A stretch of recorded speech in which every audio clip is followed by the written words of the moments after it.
This episode is brought to you by Progressive Insurance. Do you ever find yourself playing the budgeting game?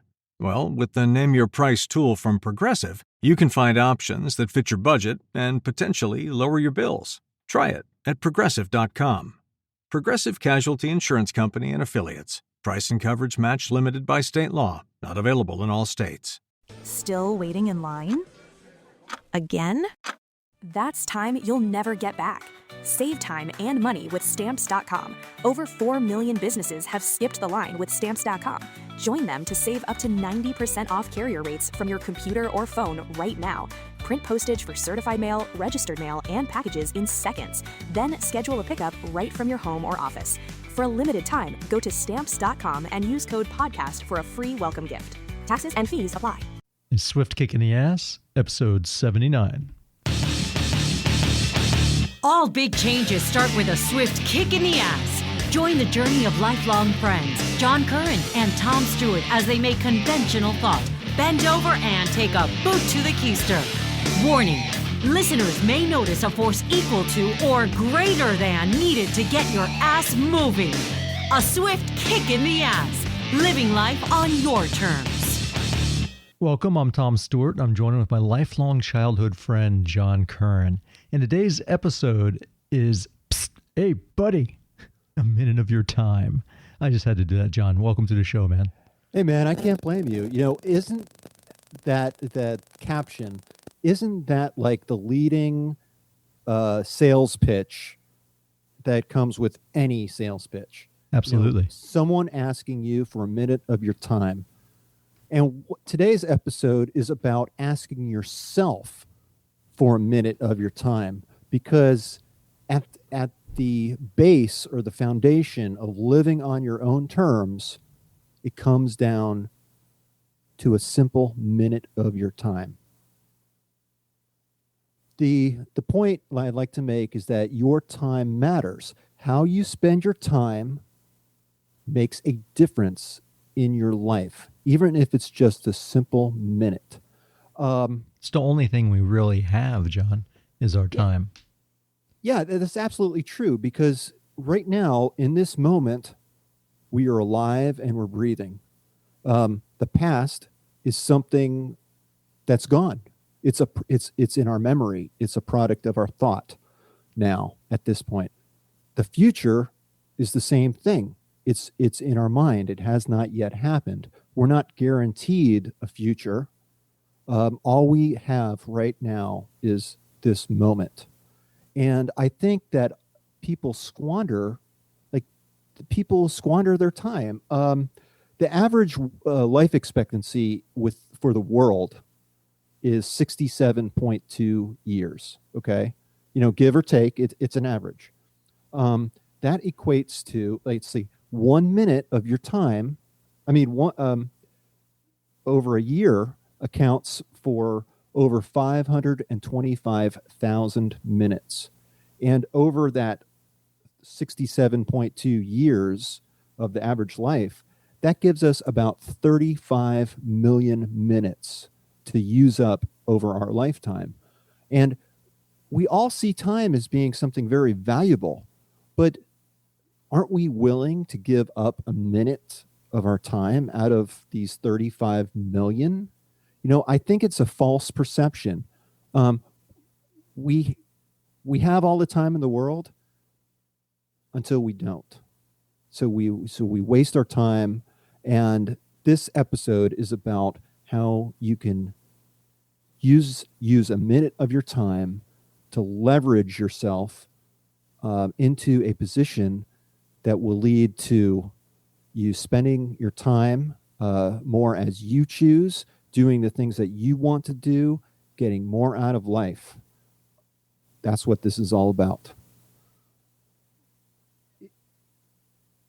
There's a great quote, I think, and it's by Susan B. Anthony, and it says, "The older I get, the greater power I seem to have to help the world. I'm like a snowball. The further I am rolled, the more I gain." And if you think about the creation of a snowball, It all just begins with a single snowflake falling from the sky until the ground is covered in snow. And then you have to make a decision to go out there and gather some of that snow up in your hands and kind of gather it and compact it and make a nice, firmly packed snowball. And then you have a decision, are you going to throw that snowball at your friend and hit him in the head and get a good laugh out of it? Or are you going to put that on the ground and maybe do something with it? Build a snowman, build a snow creature, unleash your creative powers on that snowball. Now, if you put it on the ground and you start rolling it, it's going to start picking up more snow, and it's going to gather in size and get larger and larger and larger until you reach a point to where you say, you know what, this is enough work to do that. I built this huge, huge snowball. But if you do that same thing on a hill, that snowball can actually start to gain momentum. It can start to kind of take on a life of its own and keep rolling down that hill without you working on it at all, and gather to such a huge size that, it wipes out the town below in the valley. Well, isn't it a great analogy, though, for what we talk about? Is small steps lead to big changes, and those small little incremental steps build up over time and gain momentum, as you say. Yeah, and we really do squander our time. We think we have all this time available to us, that it's okay to give up a minute of our time. But the most successful people have learned how to use those minutes that they have to their advantage. And I was talking with my daughters about this just yesterday, about a song that came on the radio. A lot of musicians, they put a lot of hard work and dedication into the practice of their art, into their music, and they create a song. Some bands, they get together and they record a song, and that song, if it hits the charts, even if it's just one song, they can live off of the royalties of that music for the rest of their life. Just a one-hit wonder who hits like the top 10 charts or top 100, I think it is, they can live off of the royalties from that work the rest of their life. Now, it's not going to be luxurious. You're not going to be able to get a mansion out of that, but you could pay for a small apartment and your living expenses just off of that work. Hey man, I used to work with Prince Marky D from the Fat Boys, and they were one-hit wonders. They had the movie The Orderlies or Disorderlies, but after that, you never really heard from them. But he still gets checks constantly for playing his songs. Look at Billy Squier. Remember, Billy Squier was a huge rock star back when we were growing up, and he had a bunch of hits. In fact, he sang on Sesame Street. He sang a Christmas song with the Sesame Street characters. That was huge, back in the day.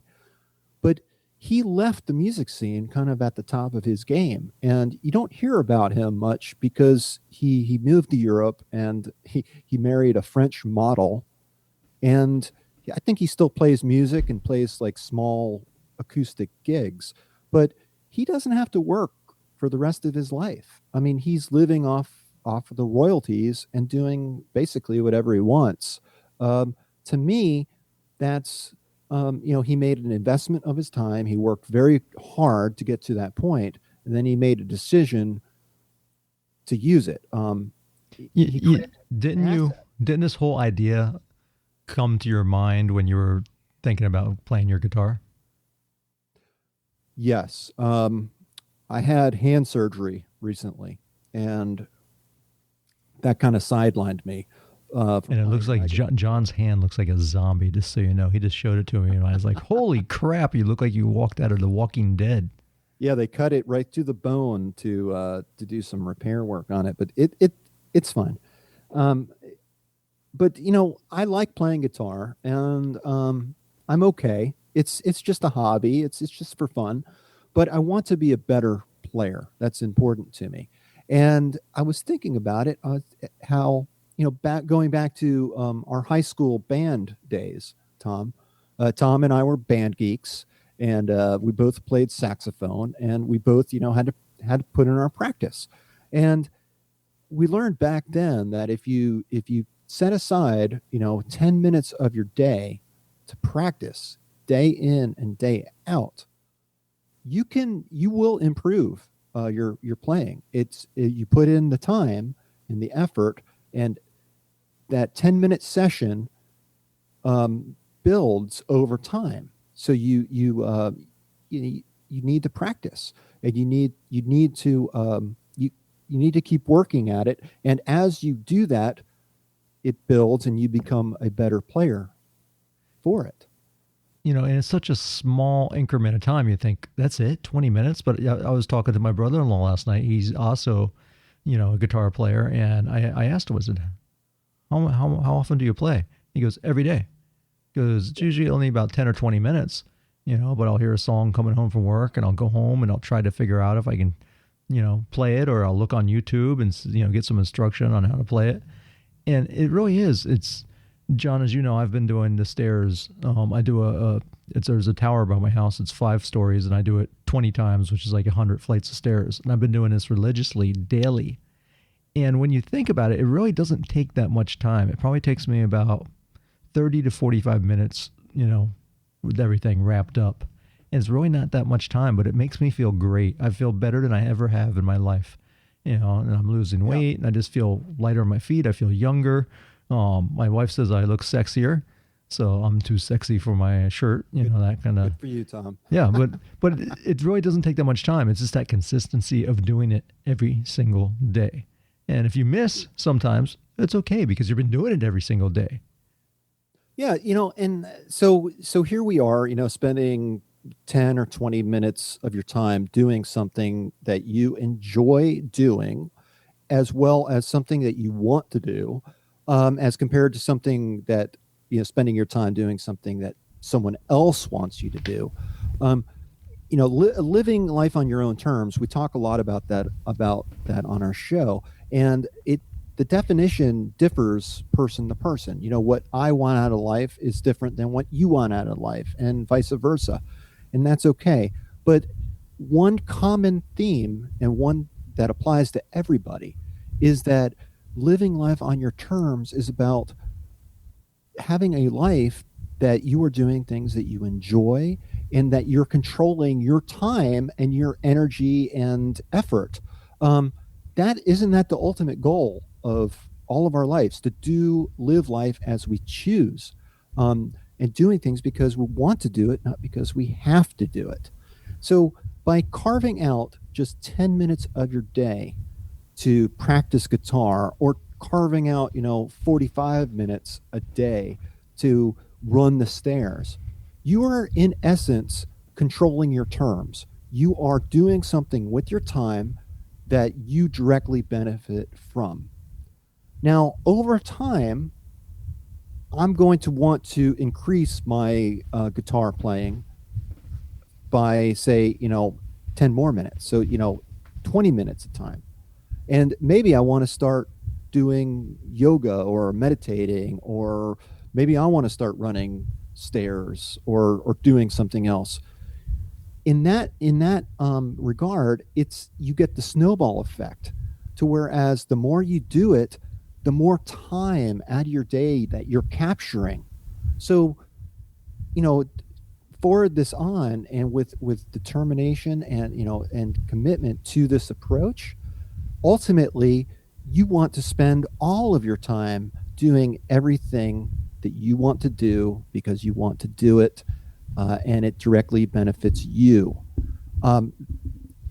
You might not be able to do it every day, and that's okay, because over time you will just naturally increase the amount of time that you can spend doing the things that you want to do. I think that's what life really is all about. So you start out with, 5 minutes, and then you're building to 10, and then, you take a big jump to 30 minutes, whatever it is, whatever works for you. You're carving out specific periods of time or moments of time that you directly benefit from, with the ultimate goal of spending more and more time to do that. Now you can put a financial component on that as well, like I've been doing over the last 10 years. Over the last 10 years, my wife and I have paid off over 240 grand in debt. That is gone. The only way we did that is by the snowball effect, focusing our effort in small chunks towards getting rid of that debt and those ties that bind us. And that's created financial freedom for us, which has opened up opportunities and given us the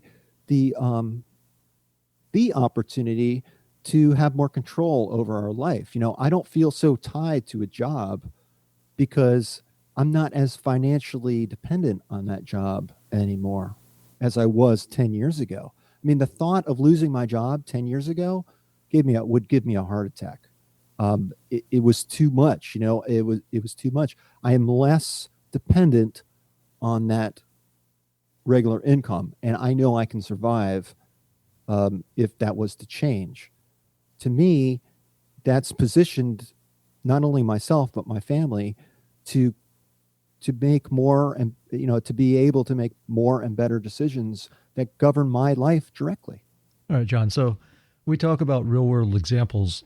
My dream, and the people who have listened to this show know this dream, I want an RV. I want an RV, and I want to be able to travel around the United States, and make my living on the road. I don't want to have to, I'm not talking about completely retiring and, just going fishing all the time. I'm talking about making viable income on the road.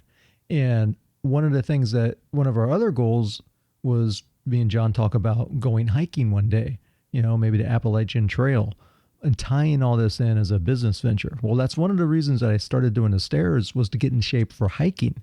I figured, what's the most thing, what can I do to make sure that 5 years from now, I'm in the best shape of my life in order to do and attain the goals that I wanted. And I figured, well, it's going uphill. Let's try that. But also at the same time, I'm trying to learn in little doses how to code. I'm trying to learn skills that will be applicable anywhere, location independent, as you might say, something that I can work on my laptop from my motorhome and still make a viable income, consulting, all these things that I'm leading up to, but I'm trying to find out, okay, what would it take in 5 years when my son graduates high school to be able to rent out my house, get an RV, and hit the road? And I'm making these plans, and I'm making these little changes now, these little pivots in order to set that up. And that's all little increments, whenever I have a little bit of free time. Yep. I go to lynda.com and I watch some coding courses, and, I focus on, the business plan that I constantly have a picture in my mind of what I'm going to do and how I'm going to do it. And I talk with my wife, and we're setting a plan in action. Yeah. I think, going back to what you said about retirement, I think the definition of retirement has changed, in that, when I retire, I'm not thinking about sitting on the porch drinking lemonade in a rocking chair with a blanket over me.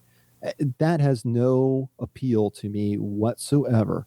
I don't plan on slowing down when I retire. I plan on speeding up. Amen, brother. And living more and getting more out of life. Ultimately, isn't that what we all want? No matter what our walk of life is, we just want to enjoy our life and get more and more out of it over time. That's where I think this snowball effect really can pay off for you, to where you can create an unstoppable force that is moving on its own, and is going to just create a path for you that is going to lead you to where you want to go. My view of retirement, like I said, isn't sitting on that porch drinking lemonade as an old man with a blanket on me.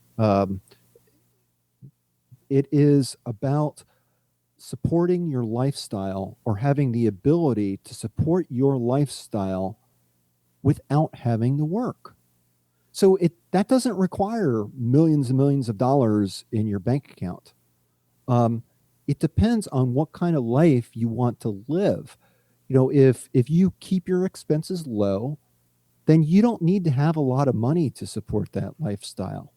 Um, I I don't think there's anything wrong with that. I don't think money is going to buy you happiness. I think control over your time and control over your decisions is going to give you more happiness. Now, Tommy, I see you run it. I see your posts about running the stairs, and I also see that you're going out, taking dancing lessons with your wife. Yeah. You're spending more time with Jen. Yeah, As well. absolutely. I'm investing in my relationship too. That's one thing that I started doing, and it pays off. I mean, if you take those little moments that you take for granted and make sure you tell your significant other, how beautiful they are, or what they do for you, or how can you help, it all adds up. And we're really right now, it's like the best time in our relationship I've ever had. Best time in my life. That's awesome. I feel good. I feel good with my relationship. Feel good with my career. I feel good with where I'm headed, which is important. So I have hope. And I think having hope is everything, man. See, you just pointed out what I was trying to get to, is that I see that you are happier than I've ever seen you in your life. And it's contagious. It's not only you that's smiling in the pictures, it's your wife, it's your kids, it's people around you. When you start living your life as you choose and you become happy with your life, it is contagious. It's like a yawn. When you yawn around someone else is going to yawn. And the same thing happens. I love it. I love seeing it in action. And it makes me happy for you. It makes me a bit envious because within the last few months, I've had to deal with a herniated disc in my back, which has sidetracked my ability to exercise. And I've had hand surgery, which also has kind of put me to the sidelines. So while you're getting in shape, I'm getting not flabby, but soft. Soft. I feel out of shape. I don't like that. But I'm on the mend, and I'm continuously, trying to get myself back into that position. It does motivate others. Jen said that to me the other day. She goes, I feel like I'm getting soft and you're getting in shape. And because Jen's always been, doing CrossFit and she does jujitsu. So she's always active, but I guess her programming, her workout routines have changed a little bit. And she thought that she wasn't in shape. I think she looks great, but it motivated her to start, refining her own routine. And I have people at work. I had a guy the other day, he does Taekwondo, and I'm almost 50 years old, and the guys I work with are, probably 10, 15 years younger than me, on my team. And one of them was like, look, if Tom can go do this damn stairs and go to jujitsu after working 12-hour day, then I can get my ass into the dojo and, do my Taekwondo kicks that night. But he told me that, and it made me feel good. And I've had other people that, follow me on Facebook or whatever like that. And a guy walked up to me at work and he was like, you're my only American friend. He's Cuban and he hasn't been here for very long, but he goes, you're my only American friend. And I love your lifestyle, like how you live. It's beautiful, the family and the lifestyle and the things I see you doing and activities that you're in. It makes me feel really good and inspires me to get out with my family and do things. So it is contagious. And it is about creating beauty in this world. And beauty is in the eye of the beholder. So what Tom views as beauty, or as I view as beauty, might be different than yours. And that's fine. I mean, that's what makes this world so fun, is that everyone has a different view. Now, you mentioned about investing your time. And I think let's talk about that a little bit. So when you invest in something, you can create an asset. And what that asset does is is that it's generating some type of return for you. Once you make that investment, it's working for you. Like you said, Tom, spending time with Jen, you're investing in your relationship with your wife. and that is returning, it's returning love to you. It's developing your relationship, making it stronger. You can have a financial investment. If you're investing in, real estate or stocks or some type of true asset that is returning some type of income. Like, I guess rental property would be the best example. You buy a piece of rental property, and based on that investment, you're getting money to come back. Now, most people don't think of life in terms of creating either assets or liabilities. Now, liabilities are in simple terms, it's something that costs you. So the house that we live in, it's not necessarily an asset because it's not generating money. It still continues to cost you money. You're paying the mortgage on your house. So until you pay off your house, it is a liability. It's never going to generate revenue for you until you sell it. If you buy a car, that is a liability. You're going to, especially if you buy it with a car loan, you're going to have to pay on that car each and every month, no matter what. You're going to have to pay for upkeep. You're going to have to pay for insurance. A lot of money is coming out of your pocket. It's not generating money to put back in your pocket, unless maybe you're a pizza delivery guy or Uber driver. Yeah, an Uber driver. Yeah, I mean, I guess that's a way to help turn a liability into an asset, and it all is based on generating income, generating revenue without you having to work for it. I guess that's the true definition of an asset: is that you make the investment, it continues to return value to you without you having to work for it. Listening to this podcast and other podcasts like it, ones that are all about personal change or growth, or if you're learning a hobby or whatever it might be, that's kind of utilizing your time, because a lot of people are commuting. I know that's when I would listen to podcasts, is when I was commuting or when I'm working out or exercising, so I can do two things at once, and I'm doing something positive that helps you learn and grow. Yeah, you're making an investment of your time so you get something out of it. The same thing is if you're going to school, you're making an investment in yourself. You're developing skills that are marketable, that you will get paid for doing. I guess it's somewhat, if you look at the strict definition of what an asset is, it's if you're investing in yourself so that you can work and earn a better income, it's still going to involve work. It's not passive. It's not passive income. But there are a few things that I think in life that are truly passive. You have to work at it in one way or another. Another item I thought would be important to talk about is, since we're talking about moments of your life and things that you can do in 1 minute of your time, I think it's important to think about what your time is worth. I think that will help you make decisions in how you use your time and how to place your time wisely, how to use your time wisely. If you work by the hour, you have an hourly rate. And even if you're salaried, chances are there's an hourly rate attached to that, attached to your salary. So in that essence, that your time at work is worth a certain amount per hour. Now you have something to base your decisions on. You have a baseline of information to say, okay, if I'm making, say, I'm going to go big here, I'm going to say $100 an hour. If you earn $100 an hour, but you're spending your time doing where you get a $25 value out of it, your time is better spent working than doing that one thing that gets you $25 in value, like changing the oil on your car. I think this is a great example of that.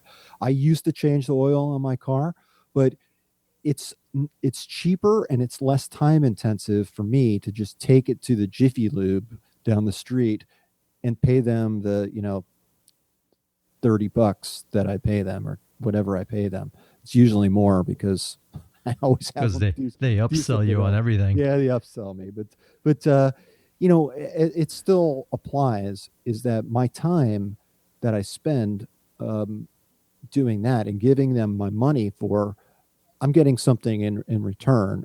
It would take me longer time. It would be much more hassle. I'd be losing more time if I did it myself.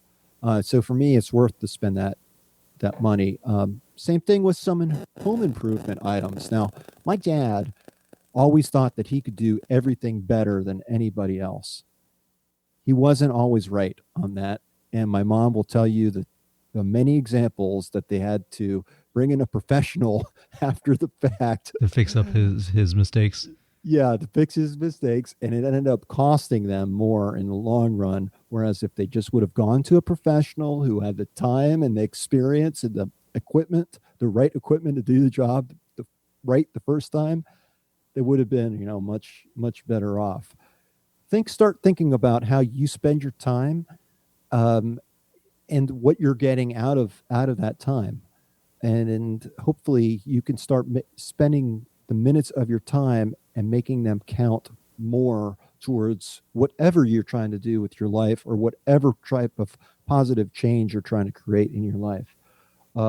If you can group these moments together, in your hands and start packing them tightly together, you can form a snowball of moments that you can put on the ground and start pushing, and it will get bigger and bigger and more powerful, carry more weight, and start gathering momentum and get you to a place to where you're not having to work to benefit from that. It's going to pay off. And this, John, this works in everything. I mean, we talk mainly a lot about habits on this show, about creating positive habits. And I know that little by little, I've wiped out things that I didn't like about my lifestyle. I gave up Diet Coke and substituted it for water, and that was a big one. It was really hard. It sounds, really, trivial, but it wasn't for me because I drank so much of it. And finally, when I got it out of my life, I've been almost 2 or 3 years now of drinking only water, and it feels like an accomplishment. I mean, and what happens is you go, okay, I can do that, so now let me do my next thing. Then I started lifting weights again. I was like, I hadn't been working out, in a long time, so I want to get back in shape. And I've been doing jujitsu, but jujitsu is not, it's great, but it's not everything. You need also some strength training and, some other supplementary exercises. And I started adding this stuff in, and, now I'm doing the stairs, and it's all building up. And I'm starting to see benefits from everything. I mean, and that rolls over to, okay, I'm training harder, so let me clean up my diet. Let me just start eating. And I don't go crazy. I still, I just had Chinese food a little while ago, which was the first Chinese food in quite a while. But on the average, my breakfast and lunch are always really clean. It's real low carbohydrates, some fruits and vegetables, and some protein, and it gives me, so if I come home and we decide to go out that night for, a night out on the beach, get a burger or something, it's not such a big deal, but it all adds up because I'm adding better habits to counteract the times that I do eat bad and what have you. And all this stuff builds upon each other. So before you know it, you have a lifestyle. You have a lifestyle that has changed. So I live a healthy lifestyle. And that is important to me, especially, getting up, I'm like I said, I'm going to be turning 50. And for me, that's a mark where I want to be healthy. I want to be healthy into my later years and not have to worry about doctor bills and whatever. And it all starts with a single step, man. Yeah, it does start with just a single step. And like you said, it just builds and builds, over time. But if you commit to if you tell yourself that you're going to do something on a daily basis. For me, it's playing guitar. I want to play at least 10 minutes a day to, for a while. I want to do that. But I've had a change in my role on my day job. So it's been very stressful lately, and I haven't been able to, there have been some days where I have not been able to carve out that 10 minute of time. Most of the times I'm like, I need this, and I do it. But it crosses my mind on a daily basis, even if I'm not able to do it, or do the full 10 minutes. So don't get yourself down about that.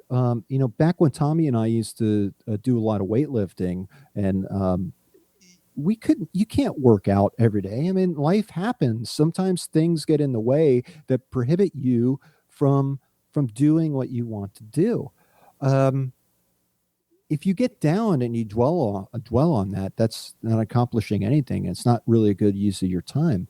It's more important to do that next day. Pick it up. Do what you set out to do as much as you possibly can. And John, in starting small, it's also the same way with exercising. I like when we talk about working out, and I know that we relate a lot to this too, but you learn from sports and activities and exercise, you learn a lot of valuable lessons that will transpire into anything in your life. And so like when I started lifting weights again, I didn't go out with a full like bodybuilding regimen that, was like a 4-day split or, 3 on, 2 off, this kind of crazy thing. I did it real simple. I work out twice a week right now as far as weights, but I also do the stairs every day. I do jujitsu. So it all bounces out to a very well-rounded, level of things, but it started small. Everything was small.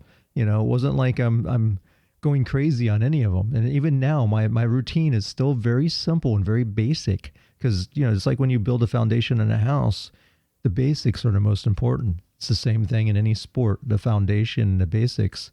If you're playing baseball, you got to know how to pitch, you got to know how to throw, you got to know how to hit and run. But it's... Yeah, if you have a poor foundation, think of it, if you're building a house, if your foundation is crumbling, your house is not going to be that solid.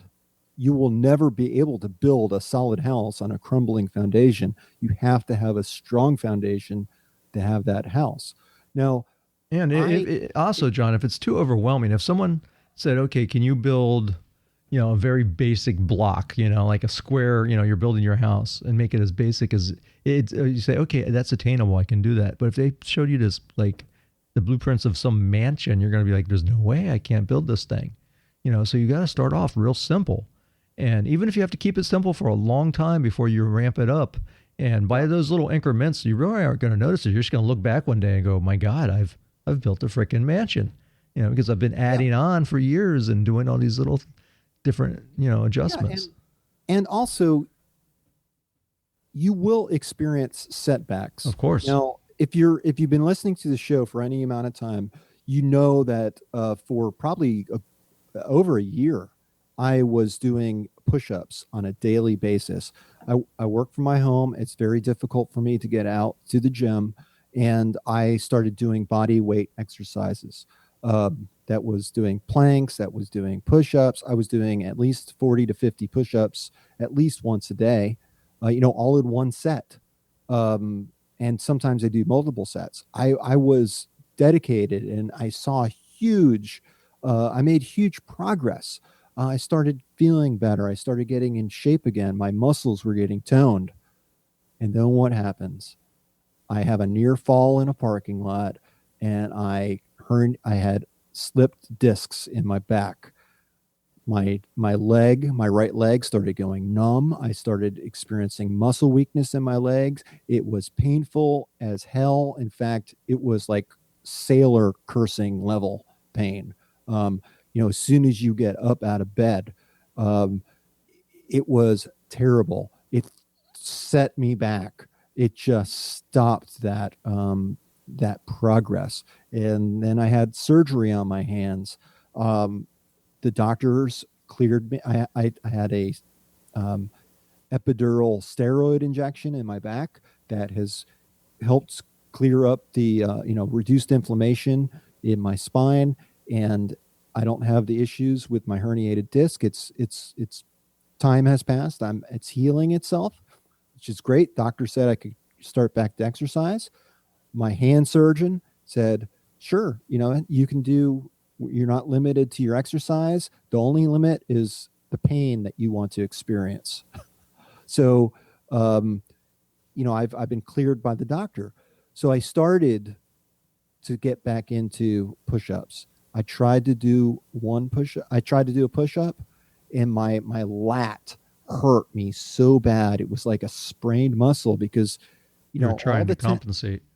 All the muscles in your hands tie all the way. They tie into other muscles and tendons, and there's a system. It goes all the way up your arm, and it into your back.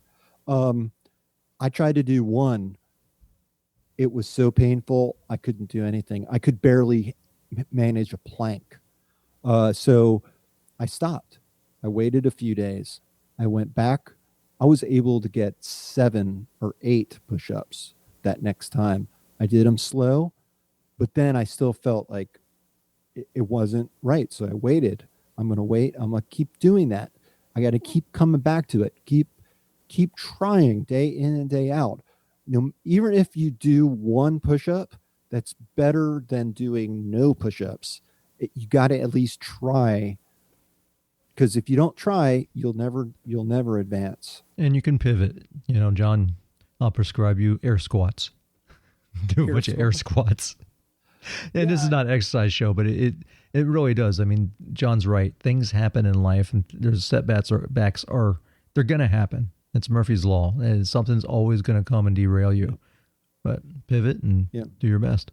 So I know it's probably time to start wrapping this episode up. Absolutely. But I wanted to share with the audience that recently a friend of mine that I went to high school with, I knew since middle school, died, and I didn't know it. We had, of course, as you leave high school and you start your families of your own, and time passes, you get to see people more on Facebook than you do anywhere else. So I had kind of reconnected with this person on Facebook.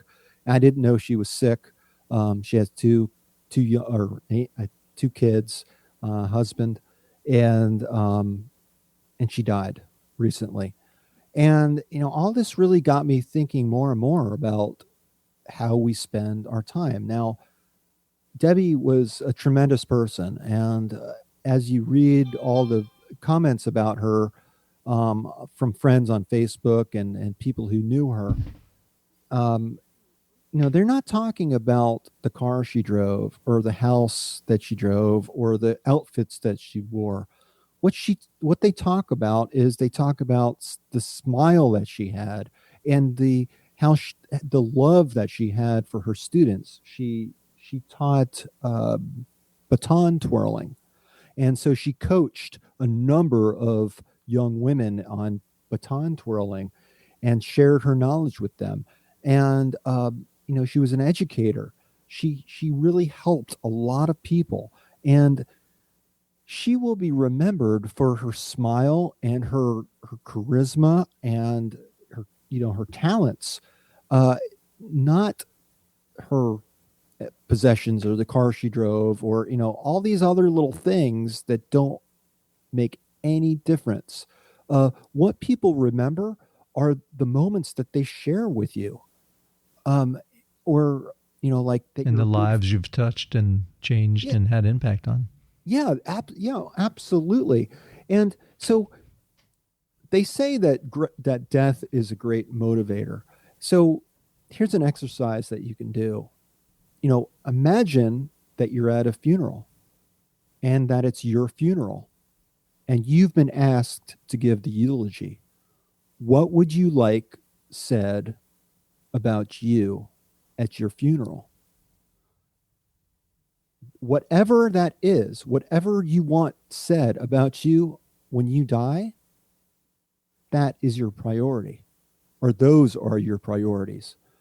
If you say you want to be known as a person who would give their friend the shirt off their back, was a loyal person, was a great family man, or loved their family. That's where you should be spending your time. Those are the moments that you should be focusing on and gathering by hand and packing into that snowball. Because over time, that snowball is going to keep getting bigger and bigger and bigger. And that is what it's all about. When it comes to the end of our life, we want to be known for what we want to be known for. And that is determined by how you spend the minutes of your life. Well said, man. Well said. Well, I'm Tom Stewart, joined with my friend John Curren, and I hope that you check out swiftkickinatheass.com, sign up for our free membership site, and tune in because there might be some more goodies coming in there. Just drop your email there and we'll hook you up and you're in like Flynn. Well, until next time.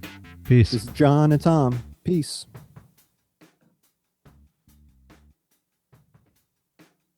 If your fashion wish list lives rent-free in your brain, you need to be on Poshmark. With Poshmark, you're shopping millions of listings from thousands of closets, each curated by someone with their own style. Vintage finds, designer pieces, and everyday staples all in one place. Search for your favorites or let the discovery come to you. Poshmark makes it easy to find what you actually want to wear at prices that feel like a quiet win. Download the Poshmark app today and use code PODCAST10 when you sign up to get $10 off your first purchase. When was the last time you felt in control of your business finances? Expenses tracked, invoices sent, taxes ready. That's where Found comes in. Found brings your banking, bookkeeping, invoicing, and taxes together in one simple app. Manage expenses, invoice clients, send payments, and prep for tax time right where you bank. Join the hundreds of thousands who have already streamlined their finances with Found. Open a Found account for free at found.com. That's FOUND.com. Found is a financial technology company, not a bank. Banking services provided by Lead Bank, member FDIC.